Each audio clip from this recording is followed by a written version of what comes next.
97, 98 அந்த டைமில் பார்க்கும்போதே பார்த்தீங்கன்னா போட்டு ஒரு சினிமா நட்சத்திரம் போல் வந்து அப்படி ஜொலிக்கக்கூடிய ஒரு முகம். அவருடைய ஆட்டிடியூடு இன்றைக்கி எந்த அரசியல் கட்சி தலைவர்கிட்ட இல்லை. ஏன்னு சொன்னால் அவர் அப்படி இளைஞர்களை வந்து கவர்ந்து வைத்திருந்தார். 97, 98 அவரை பார்க்குறேன், அவர் எனக்கு தெரியும். ஆனால் 2000 வழக்கறிஞர் ஆனந்தன் அவர்களை எனக்கு வந்து மிக நன்றாகவே தெரியும். ஆயிரக்கணக்கான லட்சக்கணக்கான இளைஞர்கள் வந்து அவருடைய மரணத்துக்கு வந்து அவர் இறந்து போயிட்டார்ன்ற ஒரு செய்தி கேட்டு இது யாருமே எதிர்பார்க்கலையே சார். இதே இப்போ சவுக் சங்கர் அவர்கள் தான் என்ன பண்ணுறாருன்னு கேட்டிங்கன்னா ஒரு டீக்ரேட் பண்ணக்கூடிய ஒரு விஷயம். கண்டிப்பாக. ஆனால் இன்றைக்கி என்ன ஆயிடுச்சுன்னு கேட்டிங்கன்னா அவருக்கு பத்திரிகை கொடுக்கப்பட்டு அவர் அந்த நிகழ்ச்சிக்கெல்லாம் போனாருன்றதை நம்ம கேள்விப்படுறோம். அமைச்சர் சேகர் பாபு அவர்களுடைய மகளுடைய திருமணத்தில் இவர் ஆம்ஸ்ட்ராங் அவர்களை வந்து தொடர்படுத்தி சொல்கிறார். அது தமிழ்நாடு முழுவதும் பகுஜன் சமாஜ் கட்சி இருக்குன்றது வந்து அண்ணன் ஆம்ஸ்ட்ராங் அவர்களுடைய கடின உழைப்பால் நம்ம தெரிஞ்சு 17 ஆண்டுகளாக கட்டி காப்பாற்றின ஒரு கட்சிக்கு எதிராக நீங்கள் ஒரு கட்சி ஆரம்பிச்சிருக்காங்களே, இது ஏற்றுக்க முடியுமா சார்? அதான் சொல்கிறேன்ல, இந்த அரசியல்னு வந்துட்ட பிறகு என்ன கேட்டால் யார் பெரிய ஆள் அப்படின்ற கூடிய ஒரு ஈகோ கிளாஷ் ஏற்படக்கூடிய ஒரு விஷயம் தான் சார் இன்றைக்கி ஏற்பட்டிருக்கிறது. வழக்கு நடத்துறது தான் பிரச்சனை அப்படின்ற மாதிரி சொல்கிறாங்க.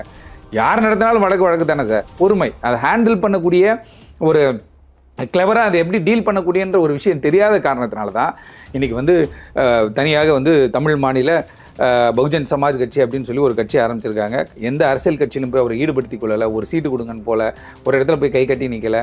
அவர் ஒரு ஜாம்பவனாகவே வாழ்ந்து ஜாம்பவனாகவே மறைந்துட்டார். இதில் வந்து என்ன ரிசல்ட் கிடைக்கும், எண்ட் ஆஃப் த டே என்ன கிடைக்கும்?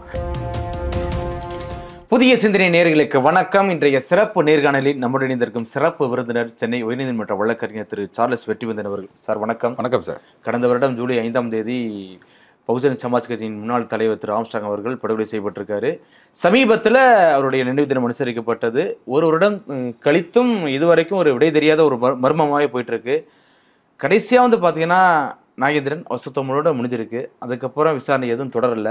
எப்படி சார் நீங்க பாக்குறீங்க? இல்ல, அதற்கு சம்பவ செந்தில ஒரு பக்கம் பிடிக்க முடியல, அதுக்கப்புறம் மொட்டை கிருஷ்ணன் நினைக்கிறேன். ஆமா, 2 பேரும் இது வரைக்கும் பிடிக்க முடியல அப்படிங்கிறாங்க. எப்படி சார் அந்த வழக்கு? கடந்த வருடம் ஜூலை 5ஆம் தேதி வந்து மாலை ஒரு 6 மணி 6:15 மணி இருக்கும். அப்போ நாங்கள் வந்து புருஷவாக்கத்தில் வந்து நம்ம நண்பர் ஒரு வழக்கறிஞர் வந்து அங்கே ஒரு துணிக்கடைக்கு போனோம் அப்படின்ற மாதிரி சொல்கிறாரு.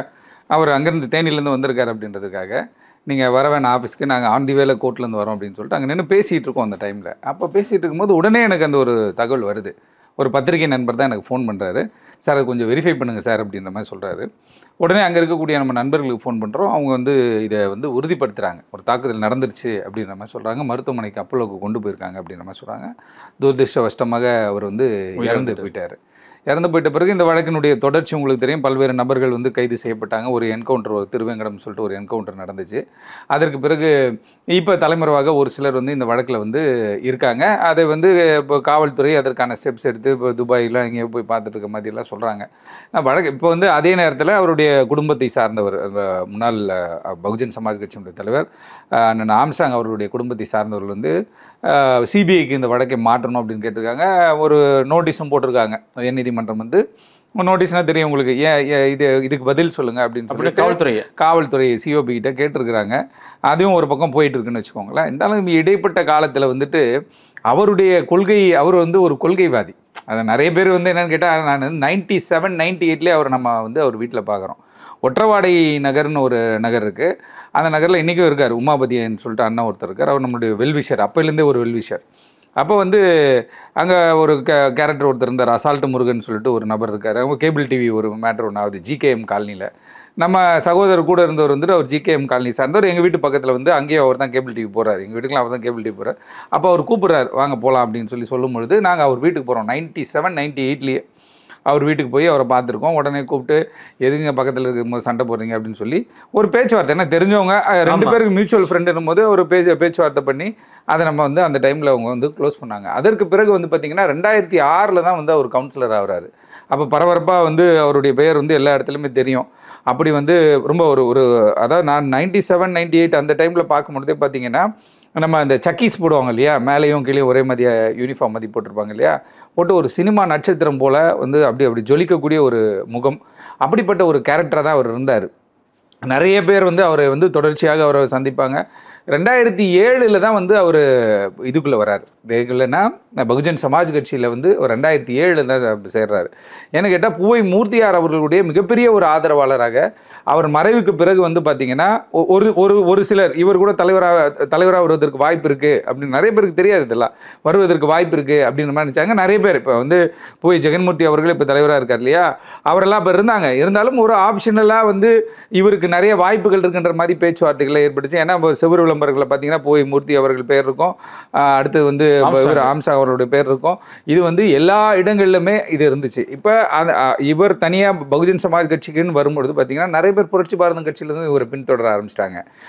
அவர் பின்னாடியே நிறைய பேர் வந்தாங்க.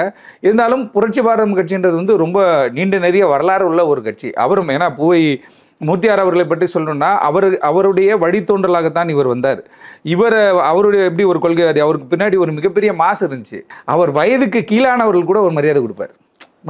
உடனே ஒரு இடத்துல உட்காந்து டக்குன்னு எந்திரிச்சுன்னு நல்லா இருக்கீங்களா, எப்படி இருக்கீங்க அப்படின்னு சொல்லி அவருடைய ஆட்டிடியூடு இன்னைக்கு எந்த அரசியல் கட்சி தலைவர்கிட்ட இல்லை. ஏன்னு சொன்னால் அவர் அப்படி இளைஞர்களை வந்து கவர்ந்து வைத்திருந்தார். கவர்ந்துன்னா அவருடைய பேச்சு, அவருடைய நடவடிக்கை, இதெல்லாமே ஒரு தலைவருக்கான எல்லா பொருத்தமும் அவருக்கு இருந்துச்சு. அவர்கிட்ட இருந்து தான் அண்ணன் ஆம்ஸ்ட்ராங் அவர்கள் வந்து உருவெடுத்து வர்றார். இதே பாருங்க, அவரும் வந்து எந்த கட்சியிலும் போய் அவரை ஜாயின் பண்ணிக்கல. ஏன்னு கேட்டால் அவருடைய அந்த அமைப்பை கட்டி அமைச்சு அவர் போகணும்னு பார்க்குறாரு. அதுலேயே அவர் கடைசி அவர் உயிர் இழக்கிற வரையும் அவர் அதில் இருந்தார்.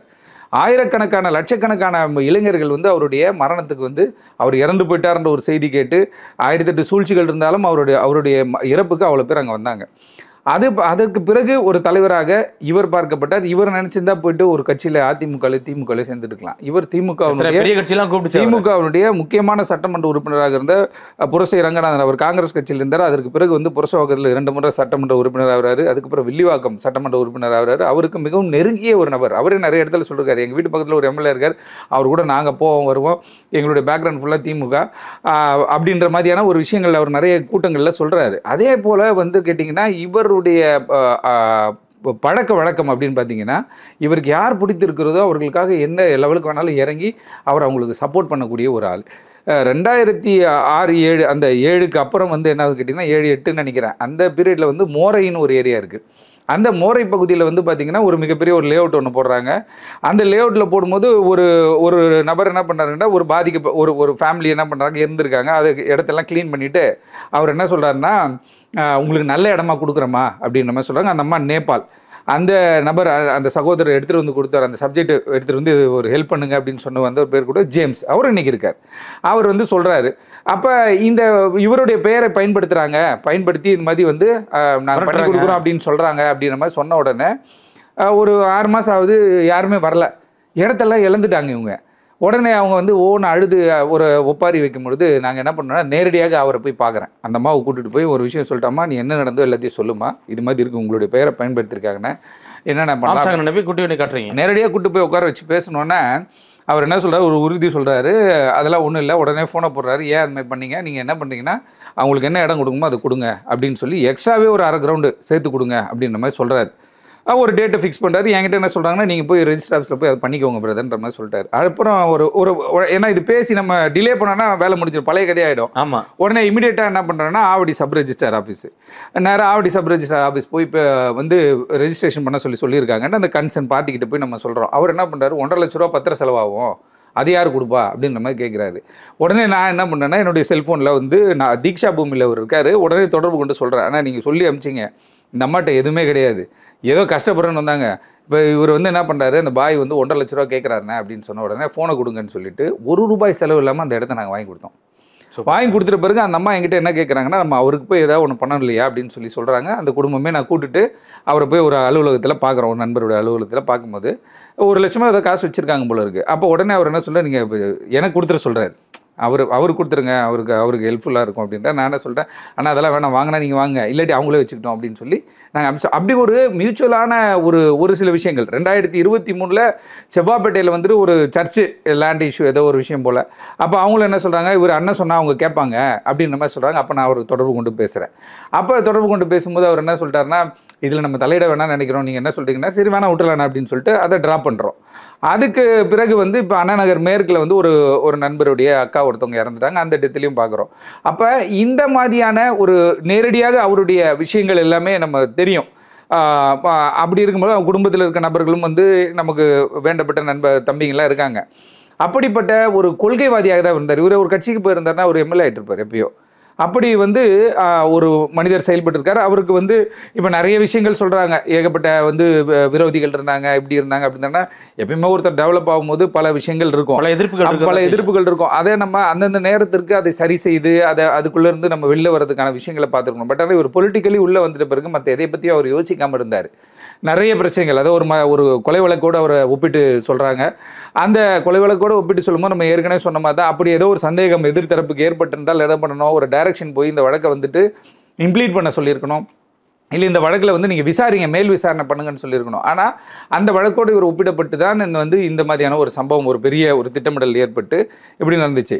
இதில் என்ன ஒரு ஆனால் யாருமே எதிர்பார்க்காத எல்லா A+ அக்யூஸ்டே எல்லா கட்சியை சார்ந்தவர்கள் சார், குறிப்பாக வழக்கறிஞர்கள் இவ்வளோ இதில் இன்வால்வ் ஆயிருக்காங்க அப்படிங்கும்போது இது யாருமே எதிர்பார்க்கலையே சார். இல்லை எதிர்பார்க்கல சார். எப்பயுமே வந்து ஏன்னா இவருக்கு போலீஸ் பாதுகாப்பு, இவர் பிஸ்டல் வச்சுருந்தாரு, இவருக்கு பாதுகாப்பு வழங்கணும் அப்படின்ற மாதிரியான விஷயம் இருந்துச்சுன்னா நம்ம நீதிமன்றத்தை நாடணும். நிறைய பேர் நம்ம பார்க்குறீங்க, பிஸ்டல் வச்சு இன்றைக்கி அவங்க மனைவிக்கு வந்து ஒரு பாதுகாப்புக்கு ஒரு காவல்துறை போட்டிருக்காங்க. நிறைய பேருக்கு வந்துட்டு நமக்கு தேவைப்படும் பொழுது நம்ம நீதிமன்றத்தை நாடலாம். இவர் வந்து அதை வந்து இக்னோர் பண்ணிட்டாரு அப்படின்ற மாதிரியான ஒரு விஷயமும் அவங்க சொல்கிறாங்க. ஏன்னா இவருக்கே எல்லாமே தெரியும் சார். இவரே வந்து ஒரு சண்டை போடக்கூடிய ஒரு ஆள்.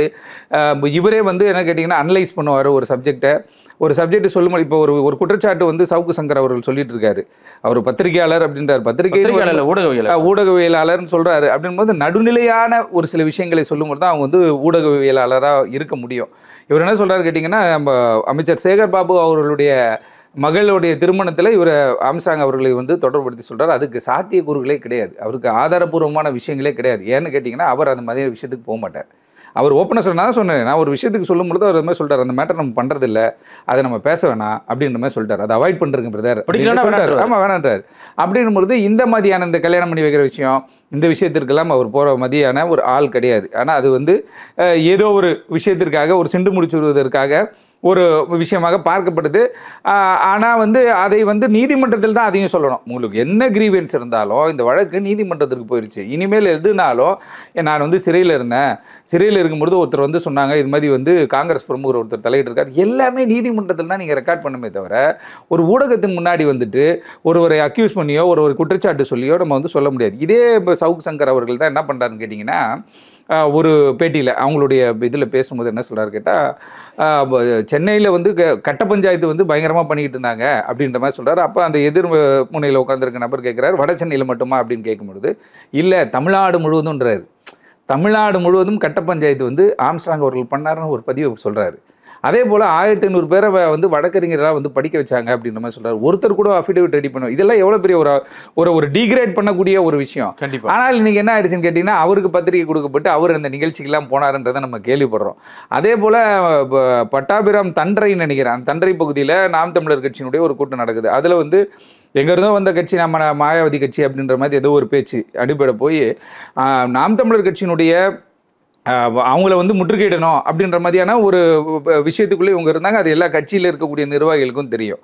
அதே போல் 2007 ஒரு கட்சிக்கு வந்துட்ட பிறகு அவர் கடைசியாக அவர் படுகொலை செய்யப்படுகிற வரையுமே அவர் கட்சியினுடைய மாநில தலைவராக இருந்தார். 2009 வந்து பார்த்தீங்கன்னா, நிறைய பேருக்கு தெரியாத சப்ஜெக்ட், 2009 திருவள்ளூர் பாராளுமன்ற தொகுதியில் வழக்கறிஞர் ஆனந்தன் அவர்கள் போட்டியிடுறார் பகுஜன் சமாஜ் கட்சி.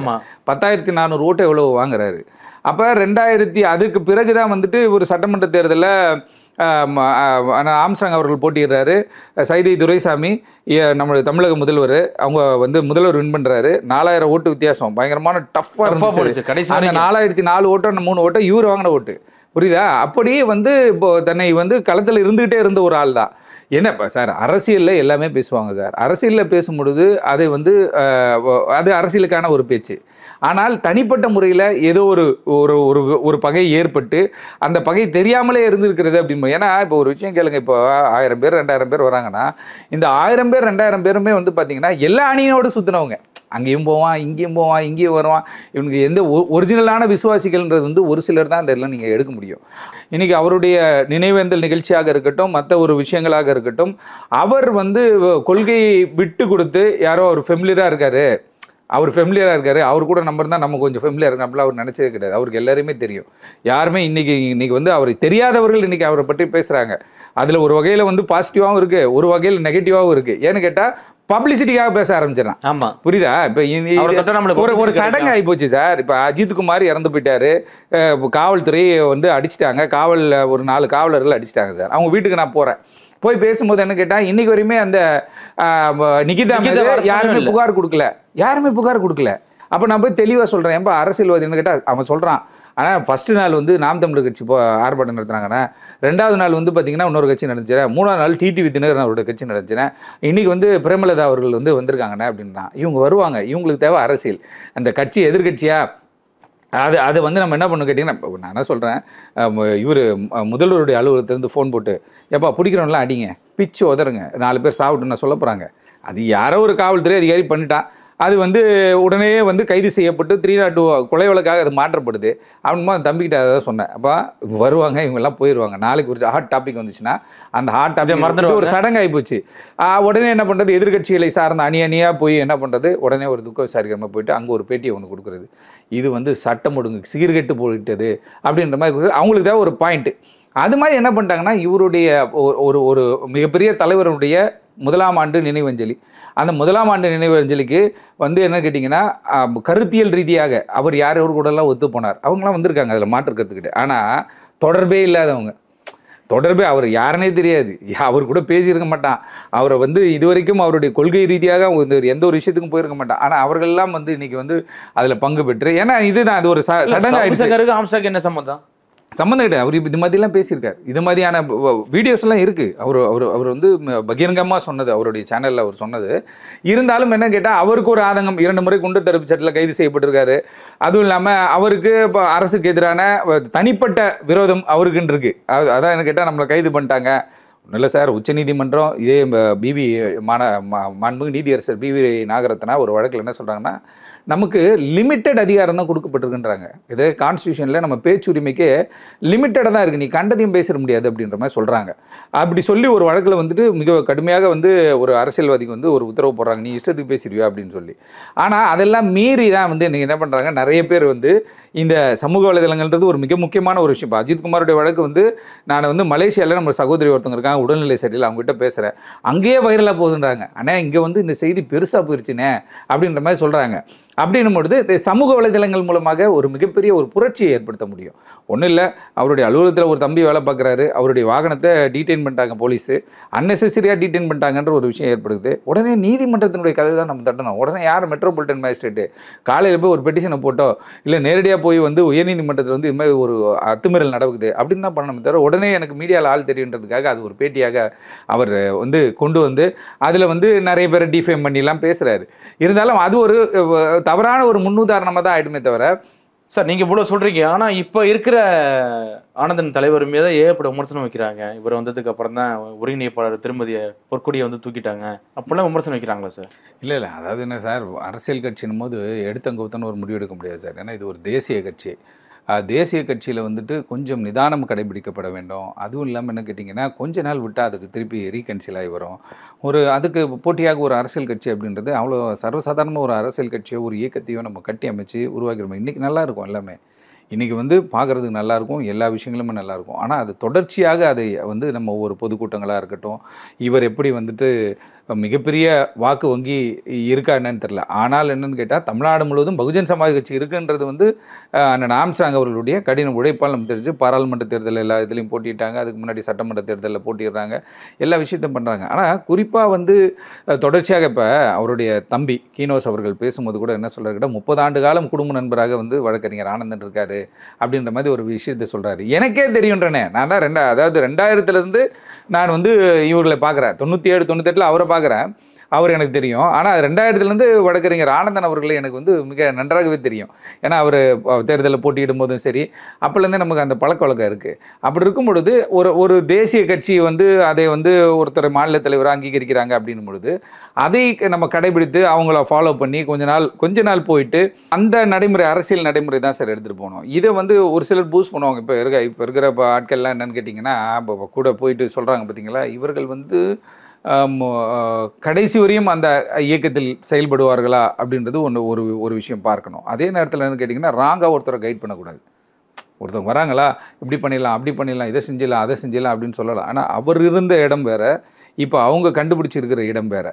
அவர் இருந்த இடம் என்னன்னு கேட்டிங்கன்னா, அவர் ஒற்றை தலைவராக அவர் எடுக்கிறது முடிவு. அவருக்கு அதாவது 2ஆக கட்ட மாட்டார். என்ன பண்ணலாம், இதில் சூஸ் பண்ணுங்கன்னு சொல்ல மாட்டார். அவர் ஒரு முடிவு, சரியான முடிவாக அவர் எடுக்கக்கூடிய ஒரு நபராக இருந்தார். அதே போல் இன்றைக்கி வந்து குடும்ப சூழல், குடும்பத்துக்குள்ளேயே நிறைய பிரச்சனைகள், இதெல்லாம் வந்து அவர் இல்லாத ஒரு காரணத்தினால தான் இப்போ ஏற்பட்டிருக்கிறது.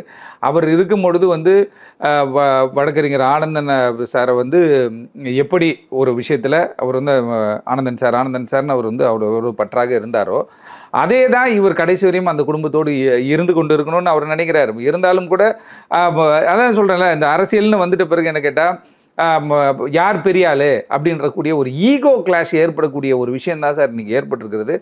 இருந்தாலும் கூட ஒரு அரசியல் கட்சி இன்றைக்கி வந்து அந்த இருந்தாலும் தான் கணவர் வளர்த்த கட்சி கிட்டத்தட்ட ஒரு 17 ஆண்டுகளாக கட்டி காப்பாற்றின ஒரு கட்சிக்கு எதிராக நீங்கள் ஒரு கட்சி ஆரம்பிச்சிருக்காங்களே, இது ஏற்றுக்க முடியுமா சார்? அதான் அவருடைய மனைவியே ஆரம்பிச்சிருக்குது, இல்லை வந்த நிறைய தலைவர்களை கூப்பிட்டு வச்சு ஆரம்பிச்சிருக்காங்க, இதெல்லாம் ஏற்றுக்க முடியுமா? அப்படி இல்லை அதுதான் சொல்லலை, ராங்காக யார் வேணால் கைட் பண்ணலாம் சார். பட் ஆனால் அரசியல் கட்சி தொடர்ச்சியாக நடத்து இப்போ இது பாருங்கள், நம்ம அன்பு சகோதரர் சவுக்கு சங்கர் என்ன சொல்லி கேட்டால், கொளத்தூர் சட்டமன்ற தொகுதியில் போட்டின்னு இருக்காரு. அந்த ப்ரோக்ராம் போயிட்டு வந்தோன்னே அன்னைக்கு பேட்டியிலே அவர் சொல்கிறார் போல்.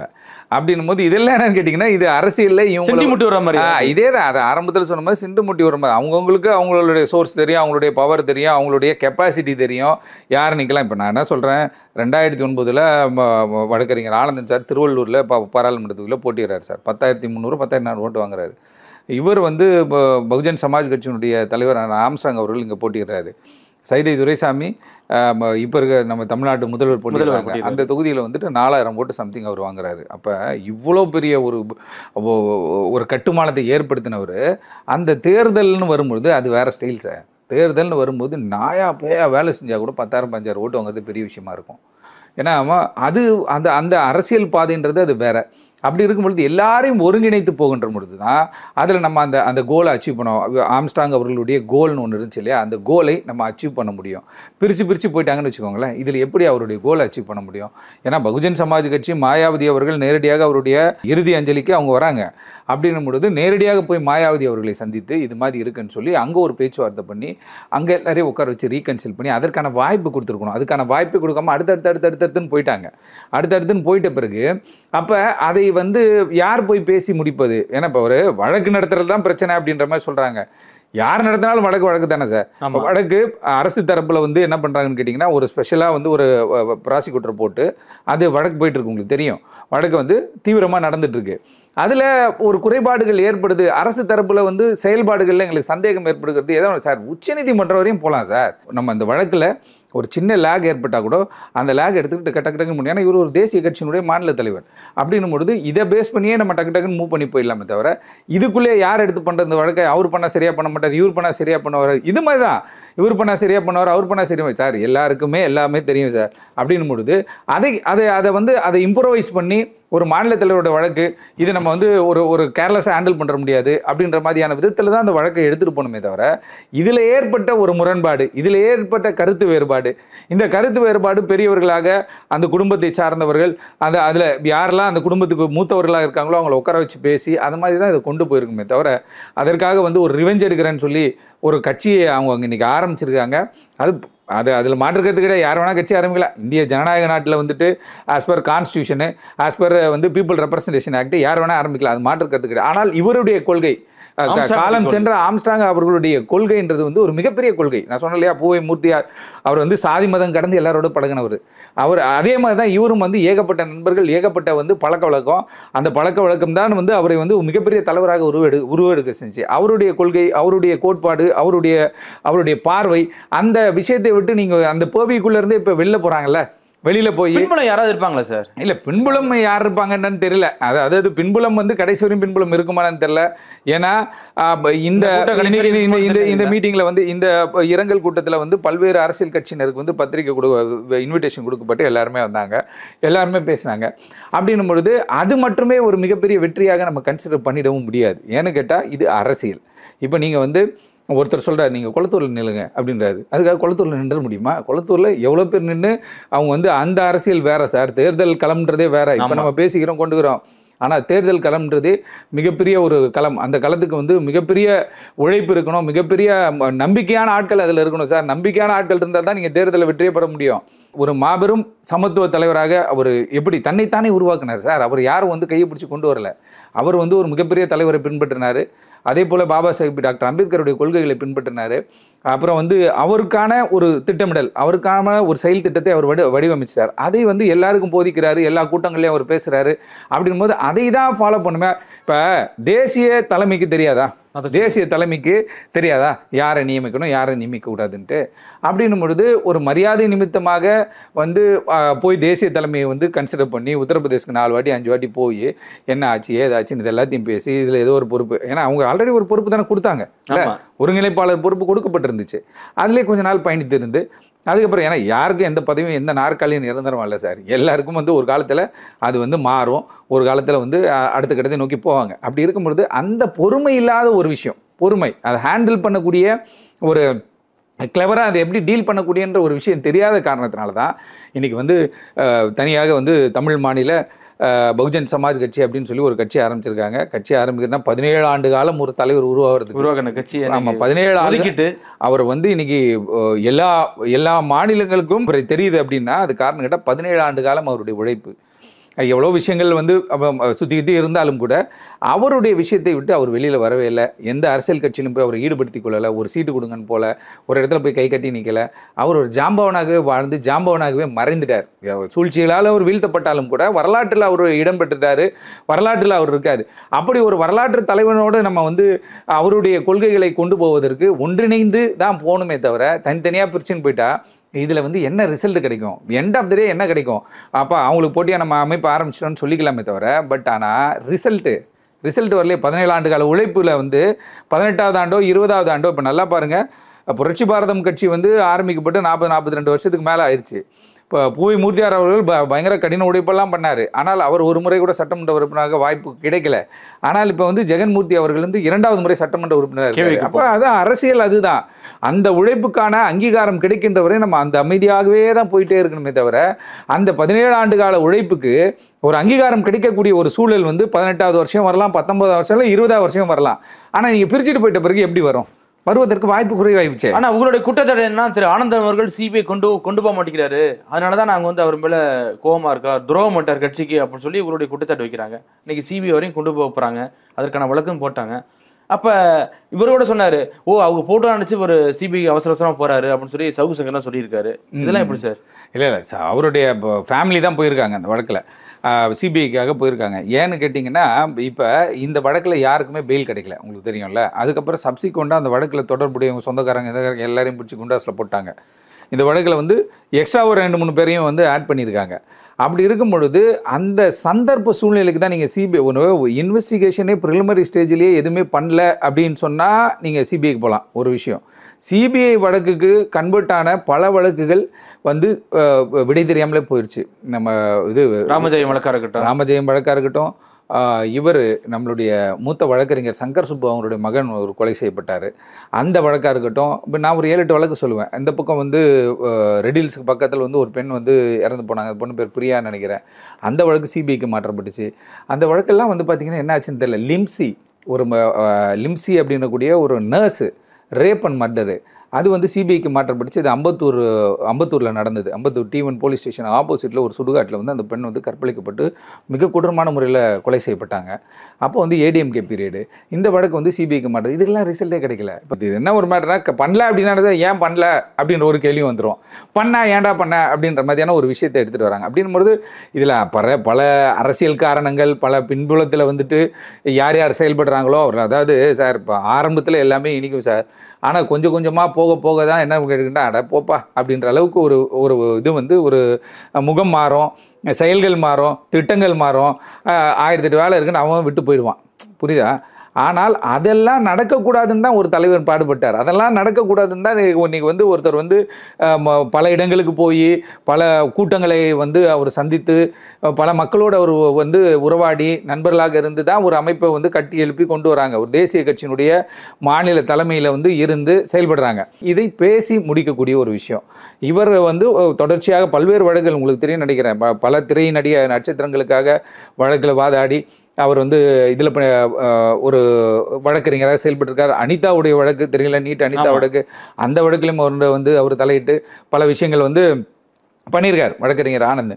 அப்படி இருக்கும் பொழுது இன்னைக்கு வந்து இப்போ இந்த சமூக வலைதளத்தில் இருக்கக்கூடிய ஊடகவியலாளர்கள்லாம் வந்து சொல்லக்கூடிய விஷயங்கள் வந்து வியப்பாக இருக்குது. ஏன்னா ஆம்ஸ்ட்ராங் அவர்களை பற்றி உங்களுக்கு தெரியாது. கட்சி நடத்திட்டு என்ன வளர்ச்சிலாம் கேட்குறாங்க. ஆமாம், பகுஜன் சமாஜ் கட்சி வந்து ஒரு லெட்டர் கட்சி ஆயிடுச்சு அப்படின்லாம் நிறைய குற்றச்சாட்டுகள் சொல்லுவாங்க. இருந்தாலும் காலம்தான் இதற்கு பதில் சொல்லும். ஏன்னா இது தொடர்ச்சி அரசியல்ன்றது என்னதான் தொடர்ச்சியான பயணம், தொடர்ச்சியான ஃபீல்டு ஒர்க்கு, தொடர்ச்சியான உழைப்பு, இதெல்லாம் தான் வந்து அடுத்த கட்டத்துக்கு கொண்டு போவோம். இன்றைக்கி ஆம்ஸ்ட்ராங் அவர்கள் இன்றைக்கி வந்து பேசப்படுகிறார், ஆம்ஸ்ட்ராங் அவர்களுடைய புகழ் இன்றைக்கி பாடப்படுகிறது அப்படின்னா புகழ் வேற, பெருமை வேற சார். புரியுதா உங்களுக்கு? இன்றைக்கி இவரை பற்றி பேசுகிறது வந்து புகழ்.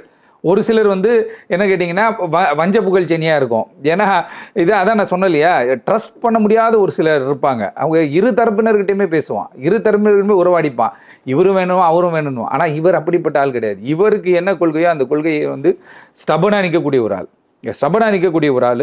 அவருடைய கொள்கை வந்து ஒருங்கிணைந்து இந்த கட்சியை வந்து அடுத்த கட்டத்துக்கு கொண்டு போகணும் அப்படின்றதுக்காக தான் அவர் பாடுபட்டார். அவர் சொந்த பணத்தில் வந்து இடம் வாங்குறாரு, எல்லா விஷயங்களும் அவர் பண்ணுறாரு. அப்படின்னும் பொழுது இது தவறான ஒரு கைடன்ஸ்னால, தவறான ஒரு கைடன்ஸ், அந்த தவறான ஒரு கைடன்ஸை பின்பற்றும் பொழுது இன்றைக்கி எல்லாம் வருவாங்க, எல்லா கட்சி தலைவரும் வருவாங்க. அவங்களுக்கு இது ஒரு சடங்கு, இது ஒரு சம்பிரதாயம், ஒரு சாங்கியம். புரியுது உங்களுக்கு? அஜித் குமாரோடைய மரணத்துக்கு எப்படி போய் தலை காட்டி இது சரியில்லை அது சரியில்லைன்ட்டு வந்துடுவான். நாளைக்கு போக மாட்டான். அஜித் குமார் வீட்டுக்கு நீங்களும் நானும் தான் போவோம். கண்டிப்பாக. ஒரு அஜித் கிட்ட, நவீன் கிட்ட நான் அதை தான் சொன்னேன், உங்கள் வீட்டுக்கு நாங்கள் தான் வருவோம். இவங்களாம் வருவாங்க, நாளைக்கு ஒரு ஆப்ஷன் கட்சி போயிடுவாங்க. நாங்கள் அப்படி கிடையாது. எங்களுக்கு வழக்கு இருக்குது இந்த ஊரில், தொடர்ச்சியாக நாங்கள் வந்து ஒன்று சந்திப்போம். அடுத்த கட்டம் இந்த விஷயத்தை வந்து கொண்டு போவதற்கான முயற்சிகள் நம்ம ஈடுபடுவோம். எந்த ஒரு இடத்துல லேக் ஏற்படுத்தக்கூடாது. நீதிமன்றம் எல்லாமே நீதிமன்றம் தான். ஐயான்னு போயிட்டு அங்கே நீதிமன்றத்தில் நின்றுட்டா முடிஞ்சு போச்சு கதை. அப்படி தான் போயிருக்கணுமே தவிர இதை வந்து ஒரு அரசியல் இயக்கத்தை வந்து பிரேக் பண்ணி யாரோ ஒருத்தவங்க ஐடியா கொடுக்குறாங்க, யாரோ ஒருத்தவங்க பண்ணுறாங்க அப்படின்றதுக்காக அதை நம்ம பின்பற்றணும் அப்படின்னா நாளைக்கு வந்து இது என்ன கேட்டால் வரலாற்றில் மிகப்பெரிய பிழையாயிடும்.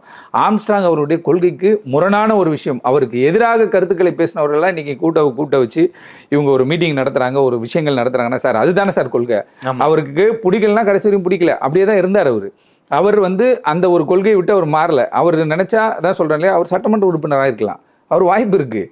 அவர் வந்து நல்ல தொடர்பில் இருந்தாலும் சார், அந்த பேரெல்லாம் நம்ம சொல்ல முடியாது, அப்படிப்பட்ட ஒரு தொடர்பில் இருந்தாலும். ஆனால் அவருடைய காலத்திற்கு பிறகு வந்து பார்த்திங்கன்னா அவருக்காக யார் யாரெல்லாம் கூட இருந்தாங்க, அவருக்காக வழக்குகளில் போனவங்க, அவர் சொன்ன விஷயங்கள்லாம் ஈடுபட்டவங்க, அவங்கள எல்லாருமே இன்றைக்கி வந்துட்டு ஒரு குற்றச்சாட்டு சொல்லி யாரோ ஒருத்தவங்க சொல்கிறாங்க, ஒரு சமூக வலைதளத்தில் ஒரு பதிவுகள் வருது, அதை பேஸ் பண்ணி ஒருத்தனை வந்து டார்கெட் பண்ணி அதை கட்சியை உடைக்கிறது அப்படின்றது வந்துட்டு மிகப்பெரிய தவறு.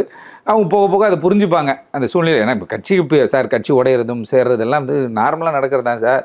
அதிமுக எம்ஜிஆர் அவர்கள் இருந்த பிறகு வந்து சேவல் சின்னத்துலேயும் இன்னொரு சின்னத்துலேயும் வந்து என்ன புறாவோ ஏதோ கோழியோ சின்னத்துலேயும் ஜானகி ஒரு பக்கம் இவங்க ஒரு பக்கம் அப்படிலாம் இருந்தாங்க. அப்புறம் வந்து ஒருங்கிணைச்சு வந்துச்சு இல்லையா. அதனால் வந்து ஒரு காலகட்டத்திற்கு பிறகு இது எல்லாமே சரி செய்து ஒன்றாகி வருவதற்கு நிறைய வாய்ப்புகள் இருக்குல்ல. எதுவுமே நிரந்தரம் இல்லைல்ல. இது வந்து ஒரு மனஸ்தாபத்தில் பிரிஞ்சு போயிருக்காங்க. நாளைக்கு அந்த மனசு ஒன்றாகி சேர்றதுக்கு எவ்வளோ வாய்ப்புகள் இருக்கு. இதை நம்ம அப்படியே வந்து அவ்வளோ தான் பிரிஞ்சு போயிட்டாங்கன்னு சொல்ல முடியாது. என்னைக்கா இருந்தாலும் அந்த அந்த ஒரு பாண்டிங்ன்றது வந்து அவருடைய உண்மையான விசுவாசிகளாக இருந்தால், அவருடைய கொள்கைகளை உண்மையாக பின்பற்றுகளாக இருந்தால் இப்படி பிரிஞ்சு போக மாட்டாங்க. எப்படியா இருந்தாலும் அவங்க வந்து தாய் இயக்கத்தில் வந்து எப்படியா இருந்தாலும் சேர்ந்துருவாங்க. கண்டிப்பாக சார். பொறுத்திருந்து பார்ப்போம் என்ன நடக்குதுன்னு. மிக்க நன்றி சார். நன்றி.